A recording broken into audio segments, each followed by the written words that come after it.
Never trust friends too much. Use enemies wisely. What if the people closest to you were your greatest threat? What if your trust, your loyalty, your open heart was the very thing that made you vulnerable? You'd think your friends would protect you. But history, war, politics, even personal betrayals, all teach the same brutal lesson. Never trust friends too much. Learn to use your enemies.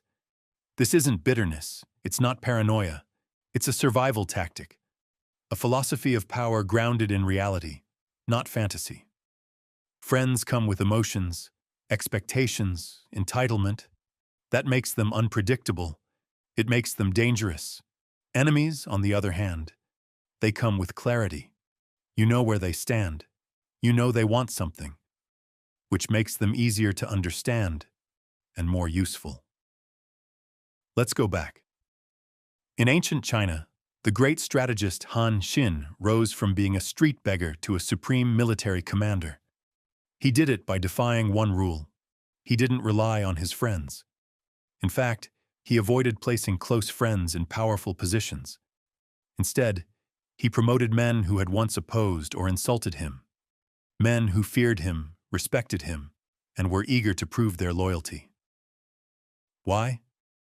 Because enemies who are brought into your circle, who are given trust, tested, and watched, often serve better than friends who take your kindness for granted. Enemies work harder. They want to earn their place. Friends assume they already have one. Let's bring this to today.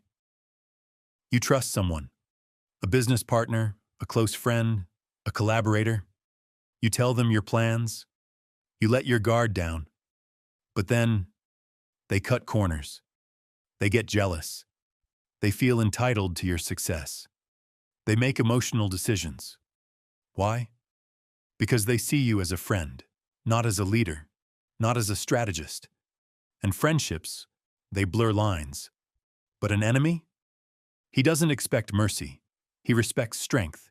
He moves with caution, not comfort. This is why rulers, generals, CEOs, even prophets, knew how to use former enemies. Because enemies are motivated by something powerful, the need to prove themselves. In Islam, the Prophet Muhammad, peace be upon him, demonstrated this profoundly. Many of the strongest companions, like Khalid ibn al-Walid, once a fierce opponent of Islam, became its most loyal defenders. Why? Because when they were brought in, they weren't just forgiven. They were trusted, empowered, and given the chance to transform. Enemies turned allies are often stronger than old friends. But what does this mean for you? It doesn't mean you isolate yourself. It doesn't mean you reject everyone. It means you be careful who you empower. Don't promote someone just because you like them. Don't assume loyalty just because of history. Don't mistake kindness for competence.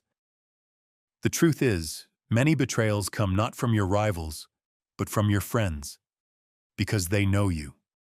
They have access. And when resentment grows, they're already inside the gates. Enemies?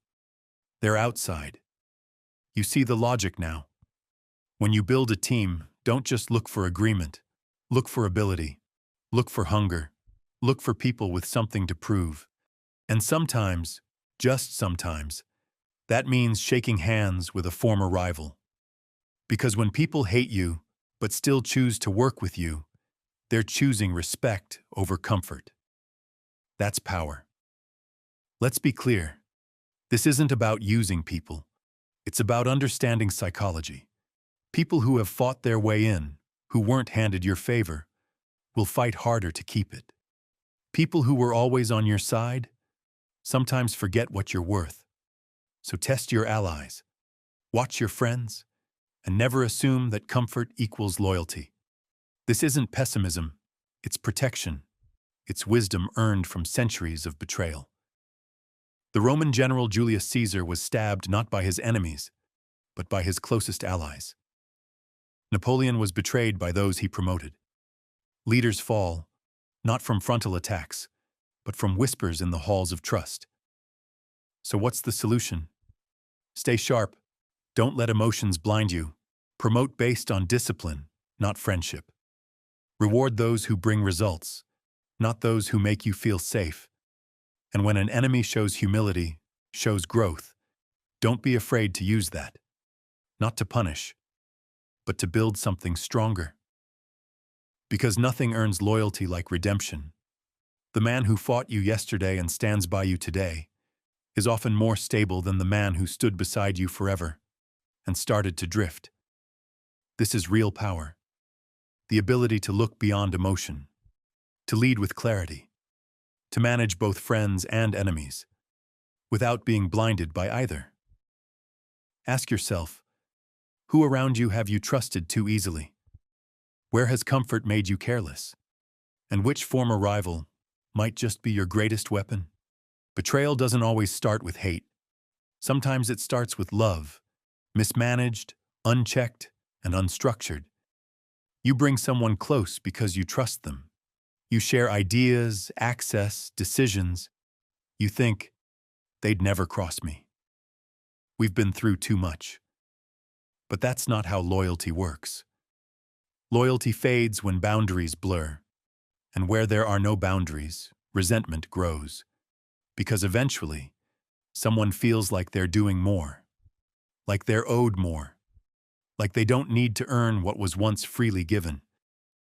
That's when the cracks begin. Not from malice, but from misalignment. And this is where most people fail. They confuse personal loyalty with professional clarity. You don't need to stop trusting people. You just need to build systems that don't depend on blind trust. Because when things get hard, and they will, emotions break. But structure holds. Some of the worst betrayals in history were born not from rivalry, but from closeness. Brutus wasn't Caesar's enemy. He was family, a friend. He knew the emperor's mind, his routines, his weaknesses, and that's what made the knife so easy to place. Because the closer someone is, the deeper they can cut. In business, it's the same. Startups collapse not because of competition, but because co-founders stop seeing each other as partners and start resenting each other as friends.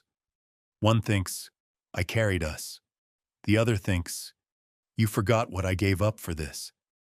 No contracts, no clarity, just assumptions.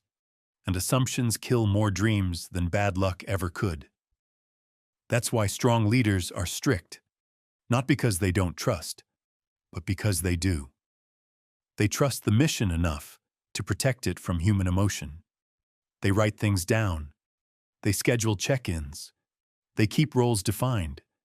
Because without structure, even the best relationships dissolve into blame. In psychology, there's a term, role confusion. It's what happens when boundaries disappear.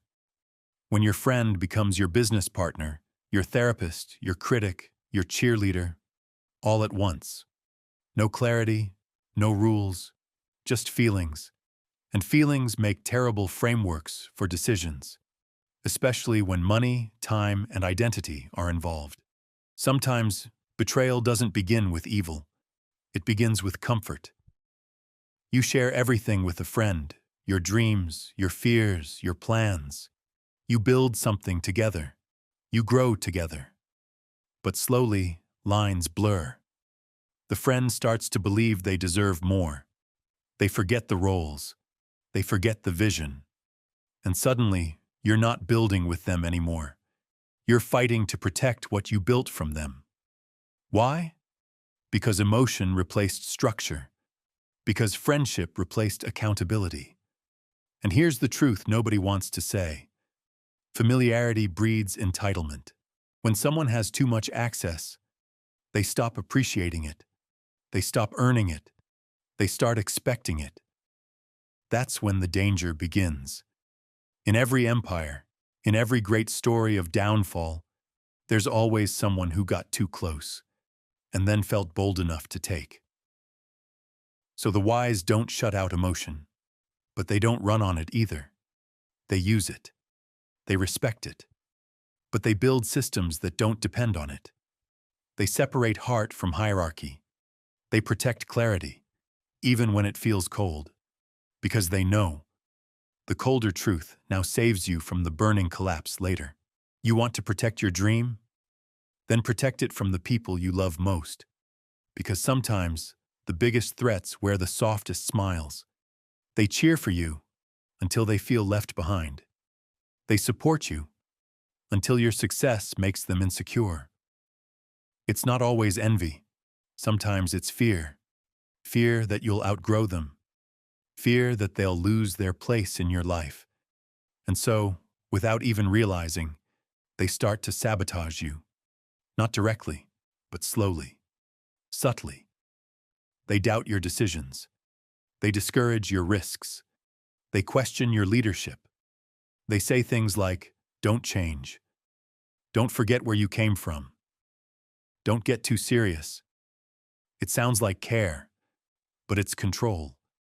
Because the moment you draw boundaries, the moment you start saying, "This is my lane and I lead it," they feel threatened. And here's the hardest truth. Some friendships aren't built to handle your growth. Some people only loved you when you were on their level. The moment you outpace them, even slightly, they start keeping score. Not of your wins, but of your distance. That's why strong people don't cut everyone off, but they do audit their circle. They ask, who gets emotional when I make decisions they're not part of? Who starts pulling away when I build something bigger? Who resents the fact that I have clarity, and they don't? Because energy doesn't lie. And when someone stops clapping, you feel it. That's when you realize, loyalty isn't proven in the good times. It's revealed when you say no, when you set standards, when you build something that doesn't need approval. And if someone feels disrespected by your discipline, they were never loyal to your mission. They were loyal to your comfort. Real allies don't need constant reassurance. They don't guilt-trip you for working late. They don't compete with your ambition. They stand behind you. They hold you accountable. They grow with you, or they step aside without drama. You don't need perfect people, but you need people who respect your purpose. Because friendship without boundaries leads to resentment, and business without discipline leads to collapse. The answer won't always be obvious, but if you think like a strategist, not a friend, you'll start to see it. In war, in business, in life, use your enemies and trust your friends with caution. Not because you're cold, but because you want to stay standing. Expansion, psychology, and business betrayal. The most painful betrayals in business don't come from competitors. They come from the people who once cheered you on. You share your vision. You hustle together. You celebrate wins. Then one day, they change. They think they deserve more. They believe they built your success. They start to move behind your back because they feel entitled. This happens not because they were bad from the start, but because friendship blurred the line between professional and personal. In business, clarity matters more than connection. Friendship says, we're equals. Leadership says, we have roles. And when that distinction disappears, chaos follows. Many businesses fail not because of bad markets, but because of friendship turned fragile. Partners stop communicating. Co-founders stop holding each other accountable. One feels used, the other feels betrayed. And soon, the business collapses. Not from competition, but from emotion.